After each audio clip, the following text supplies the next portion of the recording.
Amissi, Amissi Sulubika. Je suis étudiant à l'Université d'Ottawa en 4e année développement international et mondialisation. J'ai commencé à travailler avec les enfants et les femmes qui ont été affectés par les conflits armés depuis 1996.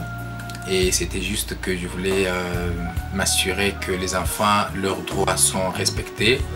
Et en fait, lorsqu'il y a eu la guerre en République démocratique du Congo, il y a eu le phénomène enfant-soldat. C'est là que je me suis vraiment impliqué parce que j'ai vu que les enfants étaient très recrutés et que leurs droits étaient bafoués. Et puis il fallait que je puisse faire quelque chose. C'est ainsi que je me suis organisé avec d'autres organisations sur place pour créer la coalition pour mettre fin à l'utilisation des enfants soldats en République démocratique du Congo. Et cela a mobilisé plus de 200 ONG qui ont travaillé pour ça. Et j'ai été le point focal au niveau national et aussi le point focal au niveau international pour essayer de faciliter le travail de plaidoyer et la démobilisation des enfants soldats. Comme journaliste de droits de l'homme, j'ai publié des journaux, des magazines, j'ai produisé des émissions radio et puis j'ai produisé aussi des affiches de sensibilisation. J'ai donné la chance aux enfants de retrouver leurs droits parce que tant que le droit à l'éducation est bafoué, c'est que les droits ne peuvent pas accéder aux droits de l'homme. L'engagement a un impact positif au sein de la communauté parce que quand je vois d'abord au niveau du Congo, beaucoup d'enfants qui ont été démobilisés aujourd'hui, ils réussissent.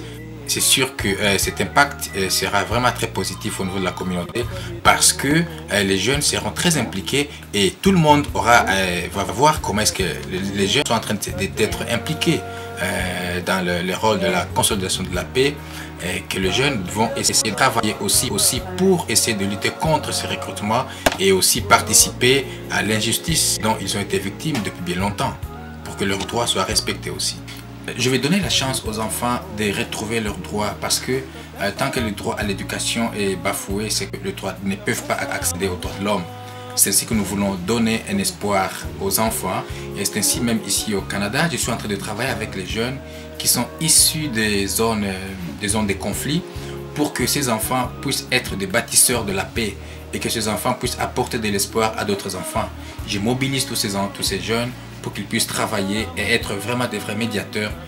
Et jusqu'aujourd'hui, je continue à travailler et à me dire que je vais lancer un défi auprès de recruteurs, auprès des politiciens, parce qu'eux leur donnent aux enfants le fusil. Moi, par contre, je vais leur donner le stylo. Quand ils leur donnent le grenade, moi, je vais leur donner le ballon. Et quand ils donnent le cri de détonation des armes, moi, je vais par contre leur donner le cri de joie.